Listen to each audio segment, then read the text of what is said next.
बोले लखन, तुम्हारा अवतार तो मेघनाद को मारने के लिए हुआ, लेकिन तुम्हें मालूम नहीं मेघनाद कैसा योद्धा है। राम ने स्वयं तारीफ की है कि धननाद साधु है, तपसी है, अब बलशाली है, बलशाली है।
कारण ऐसे योद्धा का अवतान छिन्न भिन्न कर आना।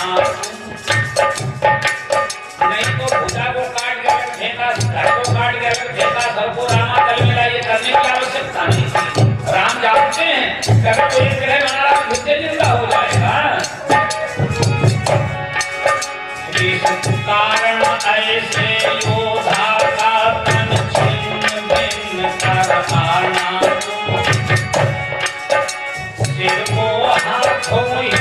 हाथों से रामा दल में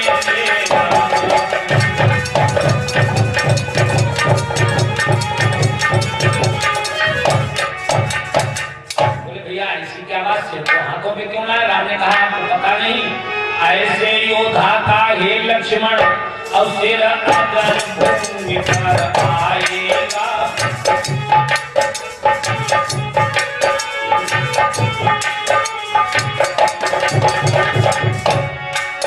बानर की गिनती क्या है, संसार भस्म हो जाएगा।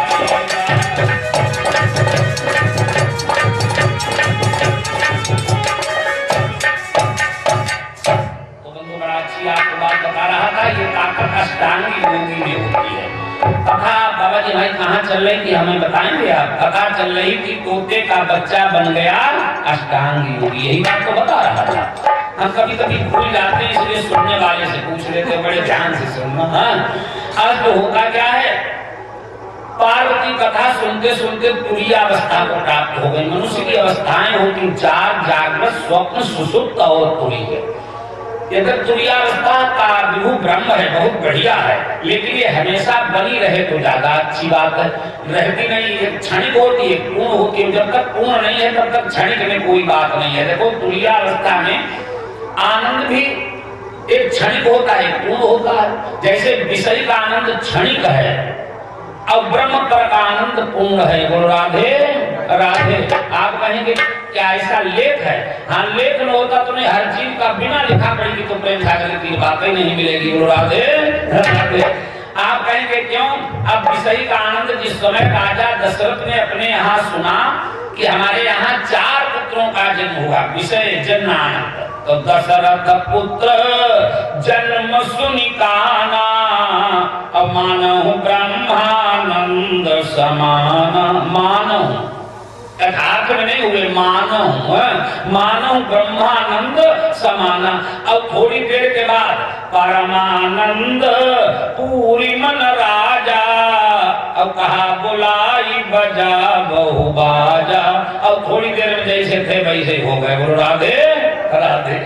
इसलिए अगर पूर्ण आनंद की प्राप्ति हो जाए, ब्रह्म का बोध हो जाए, तो फिर कहने का उन्हें हुई है आनंद की प्राप्ति। मालूम कब? जब रावण मारा गया और राजा दशरथ लंका में आए, वहां पर इन्होंने राम की प्रार्थना की, ते अवसर दशरथ कहाँ आए और तनय बिलो की नयन जल छाए। तब जाकर इन्हें पूर्ण ज्ञान की प्राप्ति हुई। तो तो पार्वती तुरीयावस्था को प्राप्त होगी, क्षणिक ज्ञान होगा। जब जागृत अवस्था में आए तो देखा प्रसंग ही बदला हुआ। अब हम आपको सुखदेव जी के जन्म कथा सुना रहे, अब किसी में कोई अन्य चरित्र लगा दे, लोग कहेंगे क्या तो भूल गए, हमने तो छोड़ दी।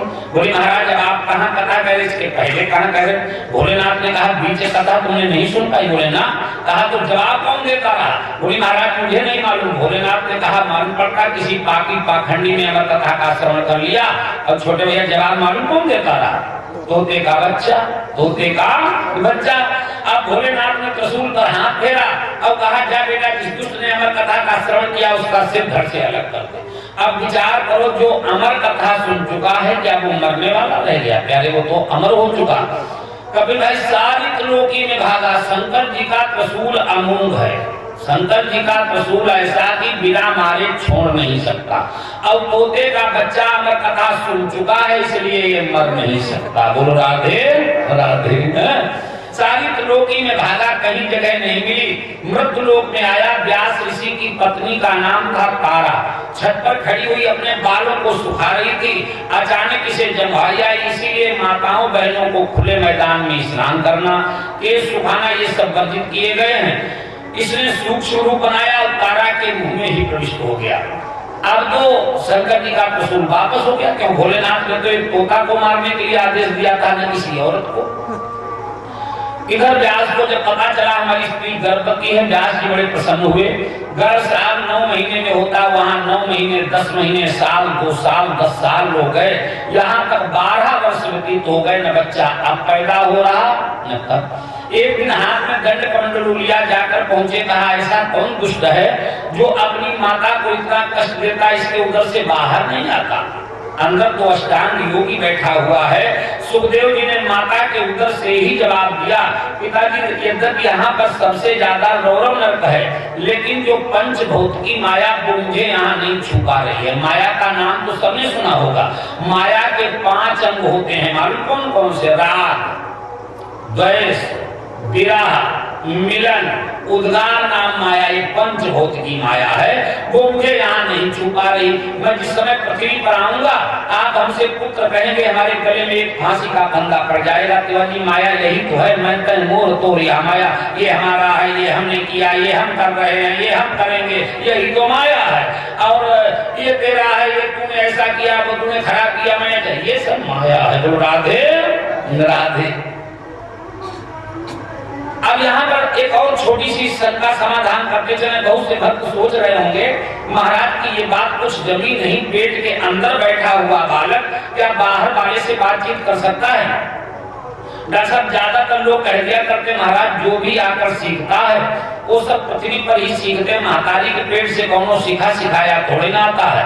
लेकिन एक अभिमन्यु की चर्चा तो लगभग बच्चे बच्चे को मालूम होगी। बोलो क्या इसने चक्र को तोड़ना पृथ्वी पर आकर सीखा ना, महतारी के पेट से सीख करके आया। आइए इसके आगे और आपको बताते चले। आपने अष्टावक्र का नाम सुना होगा। अष्टावक्र के पिता का नाम था कोहल ऋषि। ये उपनिषद में कथा आती है। कोहल ऋषि हमेशा अपनी स्त्री को वैदिक मंत्र सुनाया करते थे। सज्जनों देखो, संतान को अगर सुशिक्षित बनाना है, संस्कारित बनाना है, तो एक ऐसे परिवेश में रखना चाहिए माताओं बहनों को जहां पर हमेशा स्वच्छ वातावरण रहे, बढ़िया बातें हो, तो बच्चा ऑटोमेटिक बढ़िया होगा। अब हमने देखा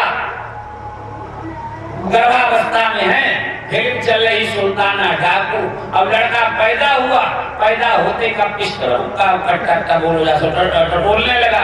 जहाँ कथा कहने गए पंडित जी देखो हमारे पप्पू जी ने कहो कल है या नहीं, हम कहे पप्पू में तो जैसे संस्कार डाले होंगे कल तो वैसी आए कि पंडित जी का जेब में डाले जो कल निकाल गए थे। बोलो राधे राधे। हाँ बहुत बढ़िया ठोस बात एकदम। तो बच्चों में संस्कार अच्छे डाले जाते हैं, उन्हें तो बनाया जाता है। आज भी मैं कहता हूं अगर बच्चे को ज्ञानी बनाना है उसे उपनिषद सुनाया जाए, गर्भावस्था में बहू को उसे गीता पढ़कर सुनाया जाए, देखो ज्ञानी बनता है या नहीं बनता। भक्त बनाना है, रामायण कथा सुनाई जाए, भक्त ज्ञान वैराग्य तीनों का सामंजस्य करना, भागवत सुनिए। बोलो राधे राधे। ये तो भक्ति ज्ञान वैराग्य त्रिवेणी है, भागवत ऐसी चीज है। तो बंधुओं, और इसी वेद मंत्र सुनाते थे, वेद की ऋचा जरा सी अशुद्ध हो गई। पेट में बैठे हुए बालक ने कहा, अशुद्धम किम ब्रूयात्, पिताजी आप अशुद्ध क्यों बोलते हो? इन्होंने देखा लड़का पेट में बैठा गलती पकड़ रहा, जमीन पर आएगा तो क्या करेगा? उठे, इन्होंने अपनी औरत की कोप पर लात मार दी तो अष्टावक्र 8 जगह से टेढ़े पैदा हुए, जिन्होंने एक दिन भी स्कूल नहीं देखा और जाकर विदेह राज जनक जैसे ज्ञानी का मुंह बंद कर दिया। कभी समय मिला तो 2 मिनट आपको बताएंगे, नहीं तो ये कथा पीछे छूट जाएगी। गुरु गोविंद भगवान की। तो ऐसे महाकाली के पेट से ज्ञानी बनकर आए। आप लोग समझ गए होंगे कि हमारे यहाँ कोई चीज गलत नहीं लिखी। व्यास ने देखा हमारे जैसे महात्मा को ज्ञान सिखा रहा, बोले जा, मैं प्रतिज्ञा न करना चाहे, उसे बेटा न कहना चाहे, द्वैपायनो विराह कातरया जुहाव। द्वैपायन विरह से कातर, कातर माने अति दुखी होकर, हा पुत्र खड़े हो जाओ, हा पुत्र खड़े हो जाओ, सुखदेव के पीछे पीछे दौड़ने लगे। सुखदेव जी ने देखा पिताजी को माया के चक्कर में पड़ गए। लड़का अष्टांग योगी था, अपने को वृक्षों में तन्मय कर दिया। पुत्रेति तन्मयतया सर्वोभिनेदोष तम सर्वभूत हृदयं मुनिमानतोस्मि। वृक्षों से आवाज आती है, ज्ञानवान व्यास जी खड़े हो जाओ। व्यास ने कहा ऐसा कौन है जो अप्रत्यक्ष रूप से बोलता? सुखदेव जी सामने आते हैं, कहो क्या आदेश है? व्यास ने कहा घर चलो। सुखदेव जी ने कहा घर जरूर चलूंगा, लेकिन पहले हमारे एक प्रश्न का उत्तर दे दो। बोले क्या? कहा एक ऐसा हौज बनवाया जाए, टब बनवाया जाए, जिसमें मल मूत्र रुद्र मांस मज्जा सब भर दिया जाए, जान करके तो कोई नहाएगा नहीं, जबरदस्ती उसमें डुबकी लगा दी जाए, बाद में उसे गंगा जल से स्नान कराया जाए, बढ़िया कपड़े पहनाए जाए, स्प्रे की जाए, कहा जाए चलो फिर उसमें डुबकी लगा दे। बोलो जा सकता? बोले ऐसा तो कभी हो ही नहीं सकता। कहा मैंने तो सिर्फ एक डुबकी का प्रमाण दिया। ये माता का उदर ही हौज रूपी होता, जिसमें जीव 9 महीने तक उल्टे से किए हुए लटका रहता। जो माताएं जानती वो तो नहीं, जो नहीं जानती हैं। गर्भावस्था में नमक मिर्च वाले तीक्ष्ण भड़कीले पदार्थ खाती हैं, वो बच्चे के पिंड को छीलते हुए चले जाते हैं। वो त्राई त्राई करता, भगवान ने किन प्रकार इंग्लिश से निकाल कर बाहर कर दो, पृथ्वी पर जाकर आपके नाम का जप करेंगे, तप करेंगे, तपस्या करेंगे। लेकिन कौन यहाँ आकर कितना करता? जहाँ जमीन में आए भूमि पर तो भाटा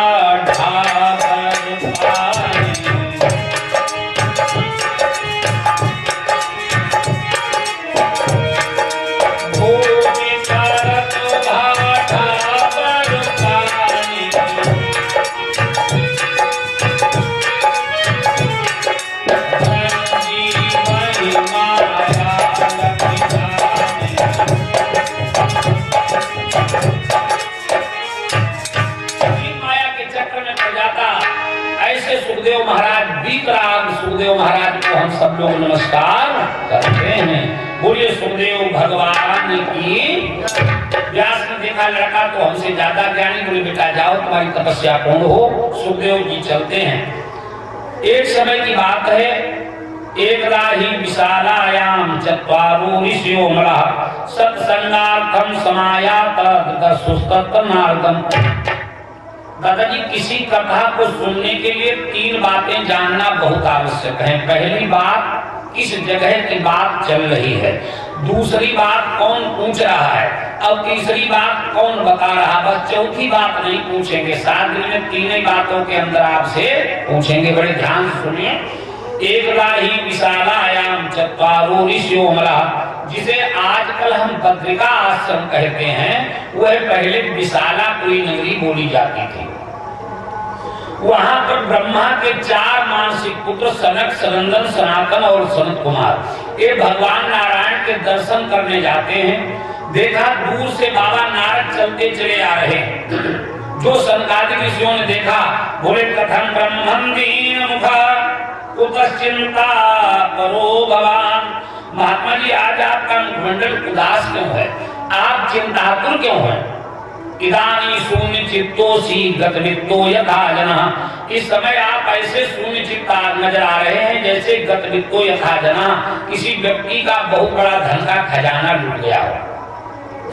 नारद जी ने कहा भैया क्या बताऊं, मैंने इस मृतलोक को सर्वोत्तम समझा तो इस पर भ्रमण करने के लिए आया। कहां कहां घूमा, पुष्करम चा प्रयागम चा काशीम गोदावरी तथा।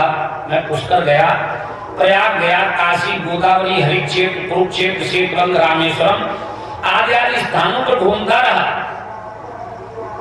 जैसे अभी आप तीर्थ करके आए हैं उसी तरीके से नारद ने पूरे विश्व का भ्रमण किया।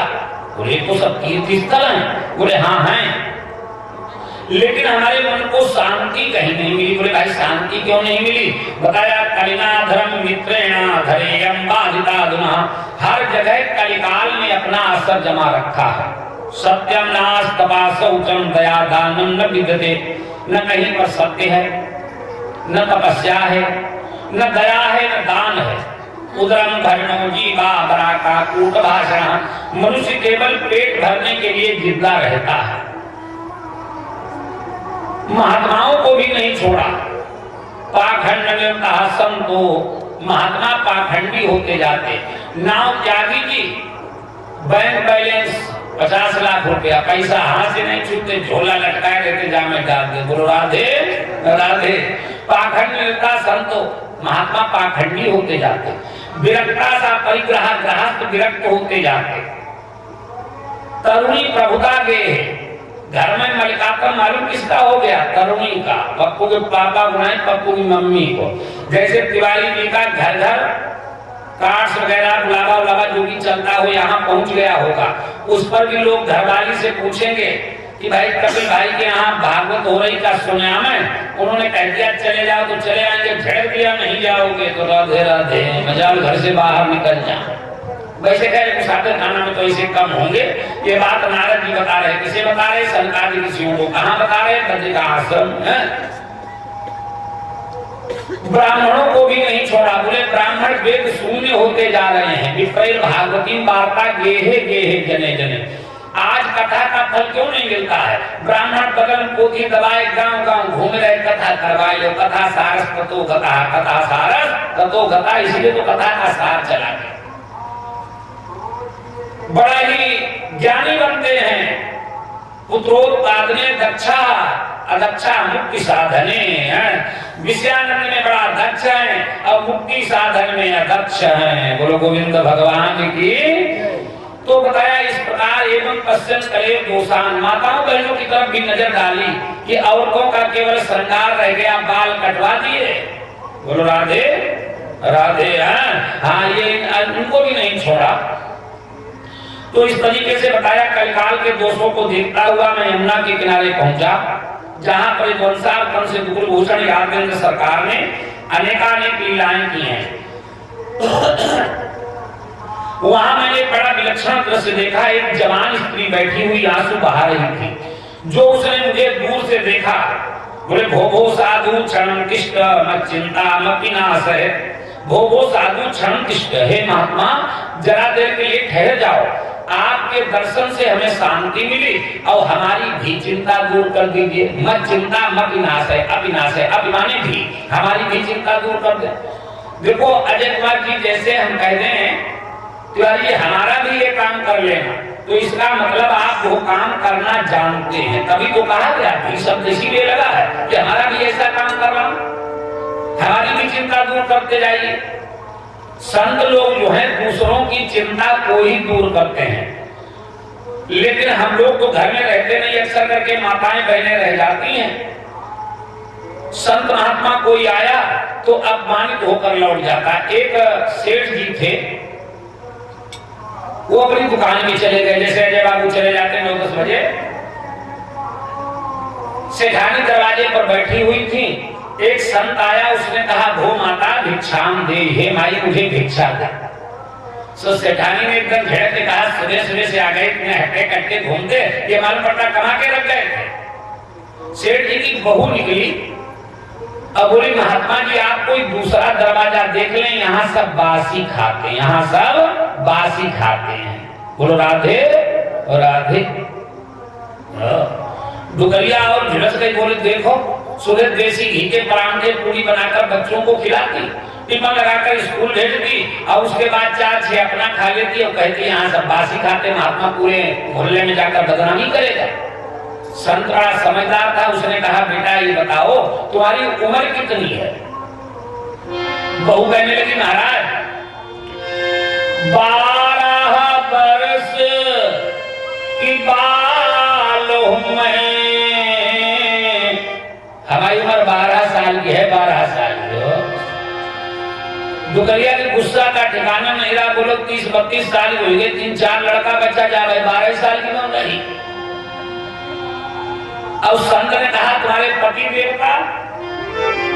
बोले 12 वर्ष की बाल हुए और पति देव मेरे 2 वर्ष के हैं।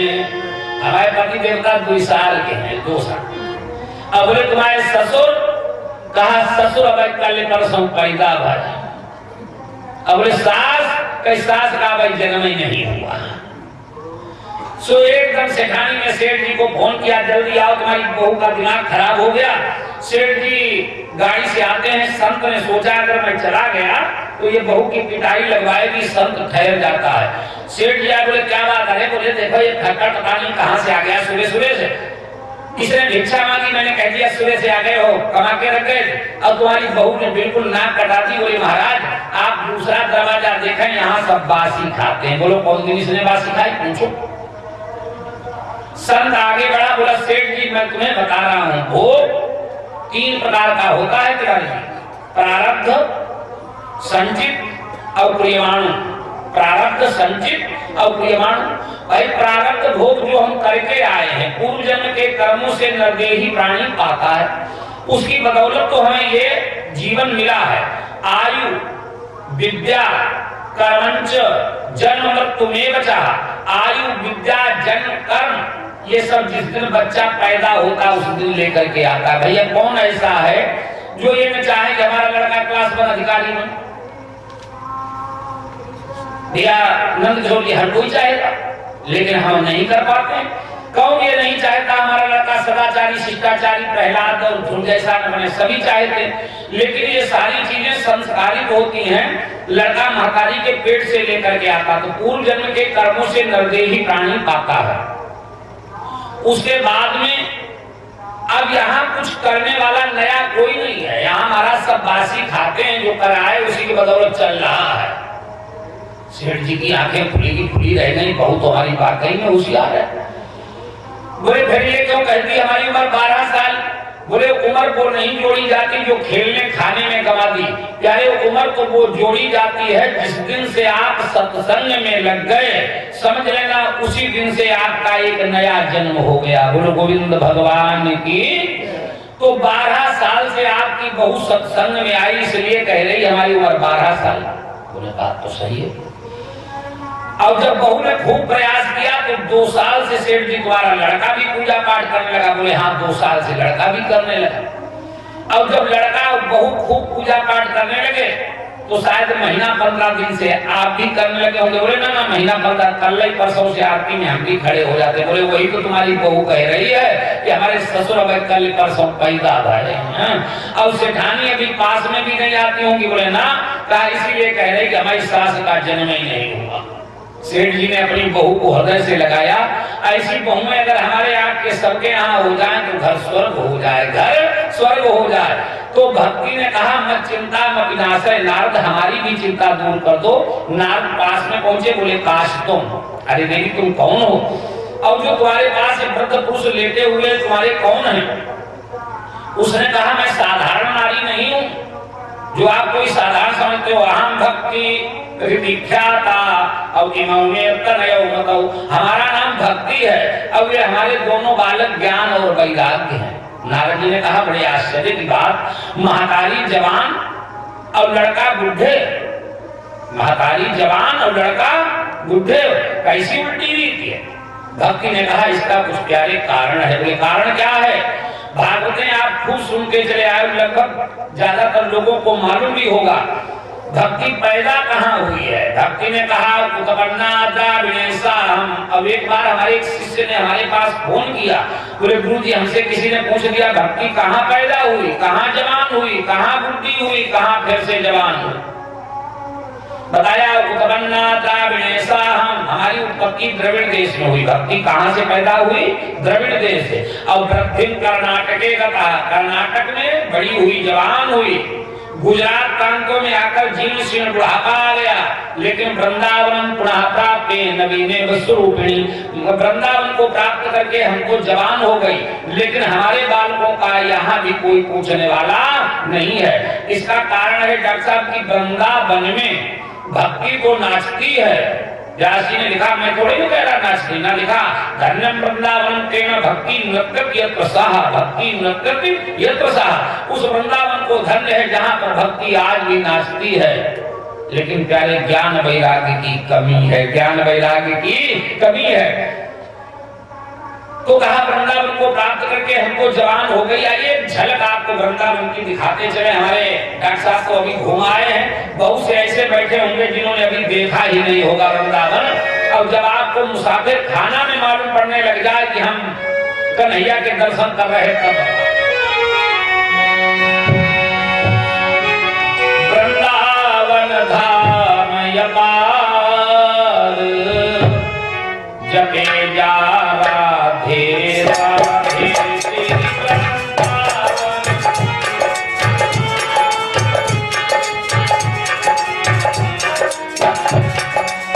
सभी लोग बोले, पीछे वाले लोग भी बोले और उधर माताएं बहनें भी बोले। क्यों? राज जो है, राज शब्द से भगवान की सामीप्यता प्राप्त होती है और राज शब्द से ध्येय बनता है। तो इसलिए राधा नाम लेने से ही गति प्राप्त हो जाती है।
जिस समय भगवान श्री कृष्ण मथुरा में पहुंच गए, कंस का वध कर दिया, उद्धव के मन में बड़ा अहंकार रहता था। कन्हैया बार बार वृंदावन का नाम लेते, कहा अगर मैं पहुंच जाऊं तो वहां ग्वाल बालों में सौम्यम प्रीतोर्णा प्रीतिमावान। दादा ऐसा करो,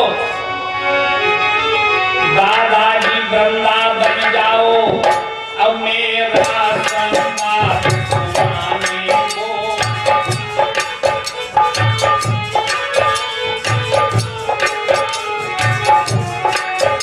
दुखियों को धीर बंधाने को मैया जी को समझाए।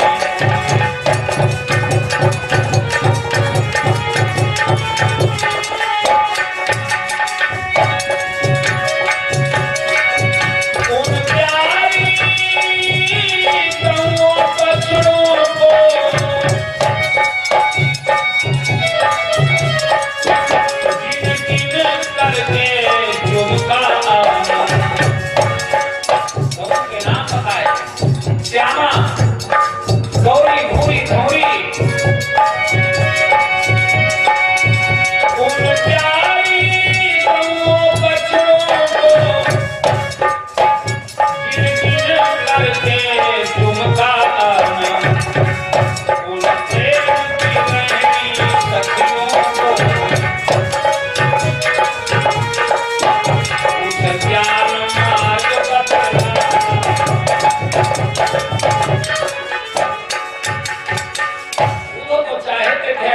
अवसर मिल जाए। बोले ठीक है लाला, चला जाऊंगा। भगवान ने कहा दादा ऐसे जाओगे आपको कोई पहचानेगा नहीं, ये हमारा रथ ले जाओ, ये हमारा पीताम्बर ले जाओ, ताकि लोग जान तो लें कृष्ण के संदेश वाहक। उधो चलते हैं जिस समय वृंदावन में प्रवेश किया, इन्हें पता नहीं कि मैं ज्ञान की नगरी में जा रहा हूँ। हर चीज की लिमिट है। माँ साहब बहुत बढ़िया, ज्ञान की लिमिट है। मालूम क्या है? ज्ञान का लक्ष्य है मोक्ष। मोक्ष हो गया, ज्ञान मर गया, ज्ञान मर गया। वैराग्य की लिमिट है, वैराग्य का लक्ष्य है त्याग, त्याग हो गया, वैराग्य खत्म। भक्ति की कोई लिमिट नहीं है। भक्त चाहेगा कि जब तक हम यहाँ रहें आपकी चरणों की सेवा करें, और यहाँ से मरने के बाद भी अगर हम जाएं तो जन्म जन्म रति राम पद यह वरदान न आन। ये भक्त की अभिलाषा रहती, भक्ति कभी मरती नहीं ना। इन्हें पता ही नहीं कि मैं भक्ति की नगरी में जा रहा, जहां पर रसखान जैसे भक्त हुए। बंधो रसखान काबुल का बाबूजी रहने वाला था। उसने एक दिन कन्हैया की सुंदर मूर्ति देखी। इसके यहाँ जूता चप्पल की दुकान थी। इसने कहा भैया ये मूर्ति किसकी है? तो दुकानदार ने बताया जिसके यहाँ खड़ा था, बोला ये वृंदावन का श्याम है, नंद का छोरा है। बोले वाह क्या कमाल, इतनी खूबसूरत मूर्ति। अब इसमें जूता तो पहनाए ही नहीं। इसने वहीं से बगल में जूती दबाई कन्हैया के नाक की। अब लेकर चल दी कि अपने कान्हा को जूते जरूर पहनाऊंगा। पहले कोई यातायात के साधन तो सुगम थे नहीं, बाइक प्लेन आ जाता, महीनों लग गए काबुल से यहाँ तक आने में। अब लोगों से पूछा कान्हा कहाँ मिलेंगे? कह दिया बिहारी जी के मंदिर में। भी डॉक्टर साहब घूम आए होंगे। पहुंचा बेचारा, अब बगल में बोलो जूता दबाए कौन मंदिर में जाने दे। पंडा लोगों की इतनी पारखी नजर कहाँ, उन्होंने धक्का मार के निकाल दिया। गिर जाता है लड़खड़ाता हुआ। आज भी जो लोग गए हैं तो देखा होगा बिहारी जी के मंदिर का रास्ता यूं है, बिल्कुल लड़खड़ता हुआ नीचे आ जाता। अब तो बन गया, पहले तो सब खंडहर होगा, जबकि ये बात है। जाकर गिरा, घुटने उठने फूट गए। कन्हैया ने जाकर उठा लिया। बोले भैया मैं आ गया। पैर पकड़कर रोने लगा, महाराज मैं आपके लिए जूते लाया, इन्हें तो पहन लो। भाई भगवान बोले भैया तेरे जूते जरूर पहनूंगा। वो पहन लिए, उसके सिर पर हाथ रखा, वीतराग बन गया, उसे पूर्ण वैराग्य बन गया। अब जब वैराग्य बन गया, भगवान हाथ लेकर के चले जाते हैं कि मैं यही मंदिर में मिलूंगा जब इच्छा हो। तो उसकी कल्पना क्या हुई कि प्रभु अगर मुझे मनुष्य बनाना तो आपके सानिध्य में मिले रहने के लिए। तुरंत ही लिख दिया कि मानुष हो तो वहाई रस खानी, अब बसऊं ब्रज गोकुल गाँव के ग्वार। कहना अगर मुझे जानवर बनाना, जो पशु हो तो कहा बस मेरो, अब चरो नित नंद की धेनु मझर। अगर मुझे पत्थर बनाना, पहाड़ हो तो वही गिरी को, जो धरे कर छत्र पुरंदर धारण, अब जो खग हो तो बसेरो करो, अब मिल कालिंदी कूल कदम्ब की डाल। मुझे ऐसा बना। ऐसी नगरी में उद्धव अहंकार लेकर के गए, भला कहाँ रहने वाला। जो वृंदावन में प्रवेश किए, मानो करील के कांटे उद्धव के कपड़ों में उलझ उलझ कर बताने लगे, उद्धव आज तुम ज्ञान की नहीं भक्ति की नगरी में आए। डॉक्टर साहब तो गए हैं बीच में, मथुरा वृंदावन के बीच में पागल बाबा का मंदिर देखा है? हाँ देखा होगा आप लोगों ने। बस वहीं से उद्धव के अंदर छटकाहट पैदा हो गई, ज्ञान खुलने लगा। देखा उद्धव ने वहां श्री वृंदावन धाम, अब बोल रहा था जिस जगह कण कण राधे श्याम। जहाँ चप्पे चप्पे से आवाज आ रही थी राधा कृष्ण की जय हो, श्याम सुंदर की जय हो, थोड़ा और आगे बढ़े। वृंदावन का बन बन बोला, अब जय हो बन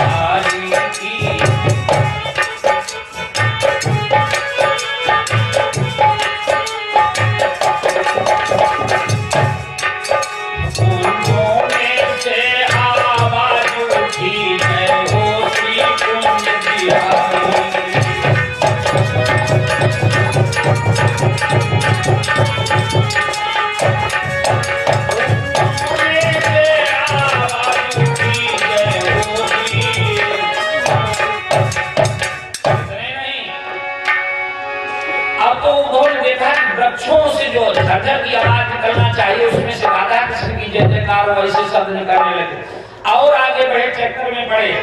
गौओं ने जो श्याम सुंदर के संदेश वाहक उद्धव को देखा, पीतांबर पड़ा हुआ। अरे गौएं रभाने लगी, देखो कन्हैया का प्रेम है। हाँ, गौएं हुंकार भर कहती थी कि वाह गौओं के गोपाल कहाँ, कान्हा नहीं आया, कन्हैया कहाँ। उद्धव और चक्कर में पड़े, भला जानवरों की ये दशा। गौएं हुंकार भर कहती थी वाह गौओं के गोपाल कहाँ, राग राग भर कहता था अनुराग मूर्ति नंदलाल।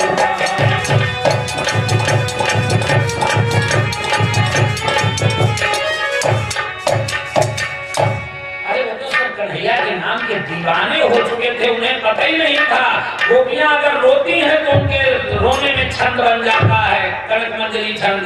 गोपियां अगर नाराज होती हैं तो उनमें एक गीत बन जाता है, भ्रमर गीत। भागवत उठाकर देखिए, गोपियों का एक झुंड आ रहा था। वृक्षों की ये हालत, जानवरों की ये हालत, अब भला चैतन्य की क्या स्थिति होगी। रंगत कुछ ऐसी रंगत है, और सूखी है पर हरियाली है, सूखी है पर हरियाली है। सिंदूर महावर काला है, आंखों में कमली है।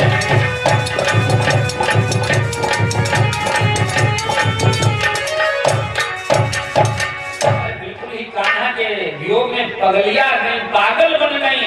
जहाँ महावर लगाना चाहिए वहाँ काजल लगा, जहाँ काजल लगाना चाहिए वहाँ लाल रंग लगा हुआ है। उद्धव चक्कर में पड़ गई ये स्थिति। अगर देखा अजय बाबू सूरदास जी ने तो कलम तोड़ के रख दी। वृक्षों से गोपियां कहती धिक्कार है मधुबन मधुबन तुमकत राहत हरे, और विरह वियोग श्याम सुंदर के ठाड़े क्यों न हरे। अरे तुम्हें जल जाना चाहिए कन्हैया के वियोग में। वो मनुष्य धिक्कार है जिसके जीवन में राम नाम न हो, कृष्ण नाम न हो, उसे तो मर ही जाना चाहिए। हाँ, जिस घर में प्रभु का नाम नहीं, अब उजड़ हो जाए जल जाए, हो जाए जल जाए। जो रसना उन्हें नहीं भरती, वह सड़ जाए वह जल जाए।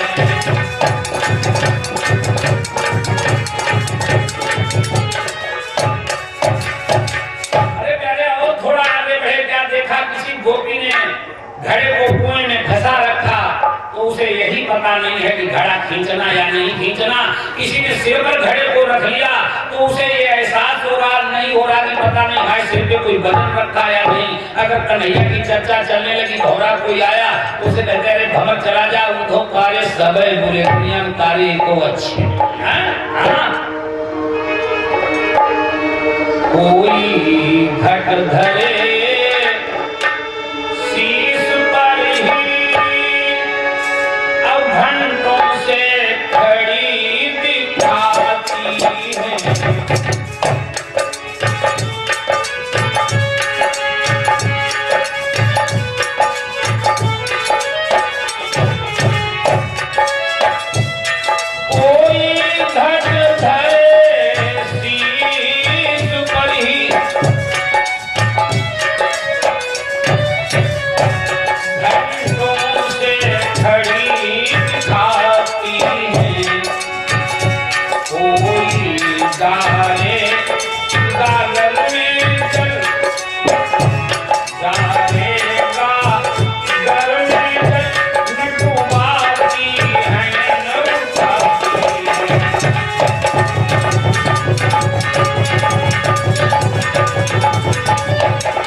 यशोदा के यहाँ पहुंचे, भेजे मन भावन के उद्धव के आवन की सुधि ब्रज गावन में पावन जबई लगी। कहाँ रत्नाकर ग्वालिन की झौरी झौरी दौरी दौरी नंद पौरी आवन कबई लगी। गोपियों के झुंड नंद बाबा के दरवाजे पर आने लगे। यशोदा को देखा, बोले देवी तुम धन्य हो जो कि तुमने ऐसे लाला को पाया। मन मन माता को प्रणाम किया। जो संसार का स्वामी है वो तुम्हारा बालक बन। तब तक देखा मेला लग गया नंद बाबा के दरवाजे पर। बोले भाई ठहरो ठहरो। गोपियां कहने लगी कन्हैया ने हमारे लिए क्या भेजा? हमारे बोले तुम्हारे सबके लिए चिट्ठी लाया हूँ, पत्र लाया हूँ। तो हमको लिखो है कहा, हमको लिखो है कहा, हमको लिखो है कहा, कहानियों समझ लो। उद्धव ने सोचा एक हो समझाने, दो हो समझाने, ऊपर यहाँ भांग पड़ी, यहाँ तो किसी ने कुएं में भांग घोल दी, पूरे गांव ने पीली, सब नशे में हो गए, किसे क्या बताया जाए। तो सबको बैठाया, ब्रह्म ज्ञान का उपदेश किया कि तुम जिसे अपना भगवान मानती वो तो संसार का स्वामी है, निर्गुण है, निराकार, उसका कोई रूप है न रंग है। बिनु पग चले सुनई बिनु काना, कर बिनु कर्म करे विधिनाना, आनंद रहित सर्वरस भोगी बिनु वाणी। अरे राधा भैया उधर से बैठो, ये ब्रह्म ज्ञान तुम्हारे पास बना रहे। अगर उसके कर नहीं है, हाथ नहीं है, तब कर बिनु कैसे गाय दुही है हमारी हुआ। हमने तो उसे कान पकड़े खींचा, तुम कहते हो उसके देह ही नहीं है ना। कर बिनु कैसे गाय दुही हमारी हुआ, अब पद बिनु कैसे नाच थिरक के दिखाई है। ताई हीरे की छोहरिया छछिया भरी छाछ पे। अरे मैंने उसे नाच नचाया, तुम कहते हो कि वो तो निर्गुण विराटा, वो तुम्हारे पास बना रहे निर्गुण ब्रह्म, हमें कोई लेना देना नहीं है। यहाँ तक आखिर में उद्धव तो जब ज्यादा वैसे गोपियां को है तुम्हारी गीत राग थी, भला कोई संत कोई योगी उन्हें क्या पा सकता। राधा ने कहा अभी तुम स्वयं नहीं समझे कि किसे अद्वैत कहते हैं, अभी तुम खुद नहीं समझे किसे अद्वैत कहते हैं। और योगी द्वैत में रह करके भी अद्वैत रहते हैं। अगर भाई कोई प्रतिमा नहीं होगी तो आप ध्यान किसका करेंगे? मान लिया ज्योति का फोटो का कुछ तो बनाएंगे। उद्धव राधा के चरण पकड़ लिए, गए थे गुरु बनने और चेला बन के चले आए। बोलो राधे। मालूम पड़ा वृंदावन में घूम रहे, खाली काली मत करना। तो बहुत बढ़िया बात आप सुन रहे थे। अब हमारा मन कहता है तुम बाबा जी से पूछे मैं भागवत कहाँ पे सुना रहे। पता चल रही कि भक्ति ने कहा वृंदावन नवी देव सुनी। लेकिन हमारे परीक्षित जी बहुत बढ़िया, अगर आप जवाब दे दें तो हमें संतुष्टि नहीं होगी। इसलिए नहीं कि हमने जो अगला प्रसंग सुनाया उसमें आपको आनंद नहीं आया, तभी तो पिछली बात याद बनी रही हो, नहीं तो पिछली तो भूल जाने बढ़िया है। बोलो राधे राधे।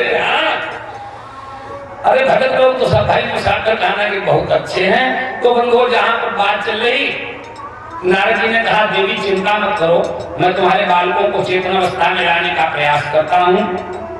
ज्ञान वैराग्य के कान के पास मुंह लगाकर वेद पाठ किया, गीता पाठ है, मुंह गीता पाठ किया, लेकिन उन्हें जरा सी चेतना नहीं आई। तो आकाशवाणी होती है नारद, प्रयास करो। व्योम वाणी तथई घूमना इसे खेत मानती, हे महात्मा जी खेत मत करो, प्रयास करो। अब नारद जी ने सोचा प्रयास क्या किया जाए। जो कोई संत महात्मा मिलता उससे कहते भैया ज्ञान वैराग्य को चेतनावस्था में लाने का उपाय बताओ। कोई कहता वेद पाठ सुनाओ, कोई कहता गीता पाठ सुनाओ। बोले तो सब कुछ किया। तो बोले भैया इससे बढ़कर कोई उपाय नहीं। आज संकादिक ऋषि मिले। कहाँ मिले? बद्री का आश्रम में। वहीं से तो जहां से कथा उठाई वहीं से पूछिए। उनसे जब पूछा तो उन्होंने कहा बस जरा सी बात की। बोले आपके लिए जरा सी बात? बोले हाँ, अगर तुम्हें ज्ञान वैराग्य को चेतनावस्था में लाना है तो उन्हें भागवत कथा सुनाइए। बोले भागवत कथा क्या वेद पाठ से बढ़कर, गीता पाठ से बढ़कर? बोले हाँ, वेद पाठ बार बार किया जाए, गीता पाठ मुंह गीता पाठ बार बार किया जाए, और भागवत कथा एक बार सुन ली जाए तो कल्याण हो जाता है। कहा ज्ञान यज्ञम करिष्यामि शुभ शास्त्र कथोज्वलम, मैं अवश्य उस ज्ञान यज्ञ को करूंगा। लेकिन महाराज ये करके कहाँ किया जाए? बताया हरिद्वार में आनंद नाम का तट है, वहां कहीं करके किया जाए। हमारे सतीश बाबू कपिल भाई बड़ी बढ़िया जगह का, सबसे पहले मेन चीज तो जगह का ही चयन करना चाहिए। तो हरिद्वार में आनंद नाम का संयोग आ गया, वहां पर ये कार्यक्रम रखा गया। बोले भाई क्या ज्ञान वैराग्य को वृंदावन से ले आवे? बोले लाने की जरूरत नहीं, जहां पर भागवत कथा होती हमने खाली कलशई का पूजन कराया था, उसमें आपको बताया कलशस्य मुखे विष्णु कंठे उद्रा समासिता मूले तसिस्तो ब्रह्मा मध्य मात गणा स्मृता कुक्षौ तु सागरा सर्वे सप्तद्वीपा वसुंधरा ऋग्वेद यजुर्वेद अथर्ववेद अंगैष्ठा सहिता सर्वे करसम तु समासिता। यानी ऐसी कोई देवी नहीं, ऐसा कोई देवता नहीं जो आपके यहाँ ना आया हो। जो फल इस समय लोग जाते हैं कुंभ में स्नान करने, मैं वादा करता हूँ अगर आप साथ हो